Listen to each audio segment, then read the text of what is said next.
Salut à tous! Alors un an après, on revient sur YouTube. Un an après. C'est facile à dire, plusieurs années après plutôt. Et je reviens pour un challenge que j'ai découvert cette année et qui m'a fait très envie, qui est donc le Pumpkin Autumn Challenge du terrier de Gimose et dans lequel j'avais très envie de me lancer cette année. Du coup voilà. Donc si j'ai envie, je ferai des vidéos. Si j'ai pas envie, je ne ferai pas de vidéos. Donc ça sera à mon bon vouloir. Je sais pas encore trop quelle forme ça va prendre, mais voilà. Dans l'idée, ça m'a donné envie de retourner sur YouTube. Du coup, pour commencer, je vais vous présenter ma petite pile à lire.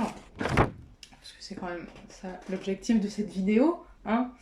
Du coup, c'est un challenge qui se déroule du 1er septembre au 30 novembre et dans lequel on a différents menus. Et donc moi, j'ai décidé de sélectionner plusieurs ouvrages par menu. Voilà.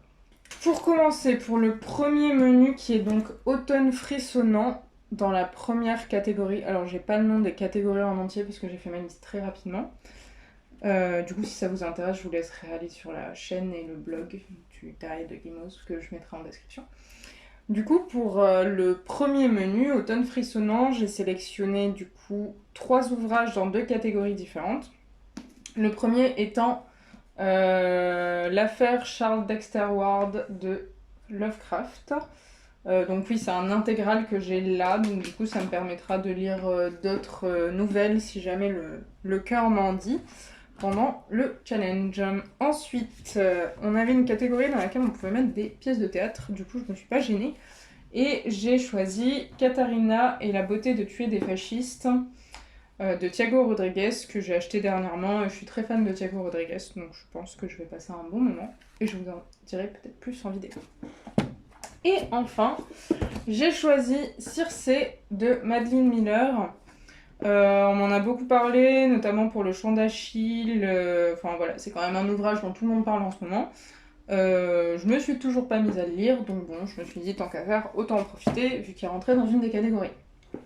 Voilà, voilà. Ensuite, on va passer à la deuxième catégorie qui est Automne douceur de vivre, dans laquelle j'ai donc sélectionné 2 ouvrages dans 2 menus différents.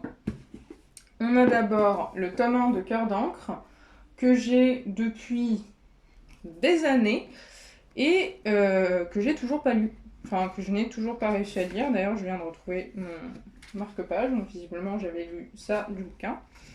Je sais toujours pas pourquoi j'ai pas accroché à cet ouvrage alors que j'ai adoré le film au moment où il est sorti, mais voilà, je me dis que c'est le bon moment pour s'y remettre. Et donc dans cette catégorie, j'ai aussi choisi L'éveil des sorcières, tome 1 de Cordelia, qui vient de sortir tout juste.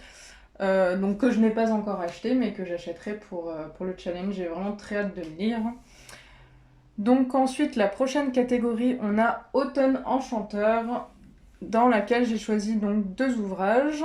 Donc on a en premier Tant qu'il le faudra, de Cordelia aussi. Du coup, je l'ai déjà lu sur Wattpad, quand c'était encore sur Wattpad. Et évidemment, je l'ai acheté lorsqu'il est sorti.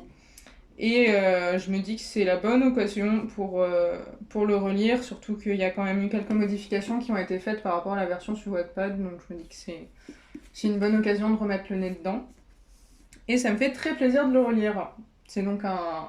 D'ailleurs, si vous avez envie de le lire, c'est un ouvrage très chouette sur le militantisme, le féminisme, la romance, des sujets LGBTQIA+, le handicap, c'est très très chouette. C'est un très très bel ouvrage et c'est d'ailleurs une très belle trilogie vu qu'il est en 3 tomes et que le tome 2 va pas tarder à sortir, donc j'ai très hâte de l'acheter aussi.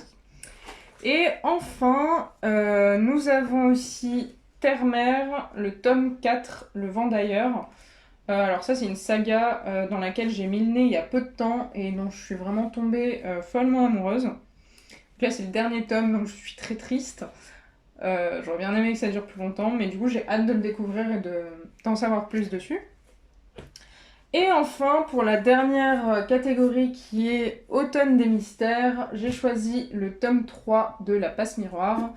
Parce que ma tradition en ce moment c'est de lire un tome de La Passe Miroir par an. Cette année, c'est l'année du tome 3, donc voilà, je pourrais vous en dire plus au moment où je l'aurai lu. Tome 3 sur lequel je vais d'ailleurs faire une lecture commune. C'est la première fois que je fais ça, donc j'ai très hâte.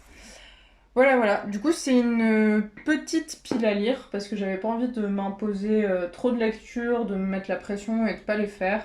Donc voilà, j'ai préféré me faire une petite pile à lire dans laquelle je peux piocher tranquillement.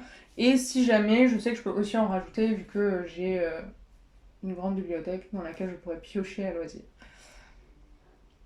Donc voilà, ça sera sans doute une vidéo un petit peu bordélique et sans vraiment de montage parce que j'ai pas de script et que j'ai pas grand chose à dire de plus dessus. Donc voilà. Si jamais vous avez des questions sur les livres ou vous voulez participer, je vous invite à passer sur la chaîne du Terrier de Guimauve où il y a du coup toutes les informations.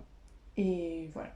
Je vous souhaite une bonne journée, une bonne soirée, une bonne matinée en fonction de quand est-ce que vous regardez cette vidéo. Et peut-être à une prochaine.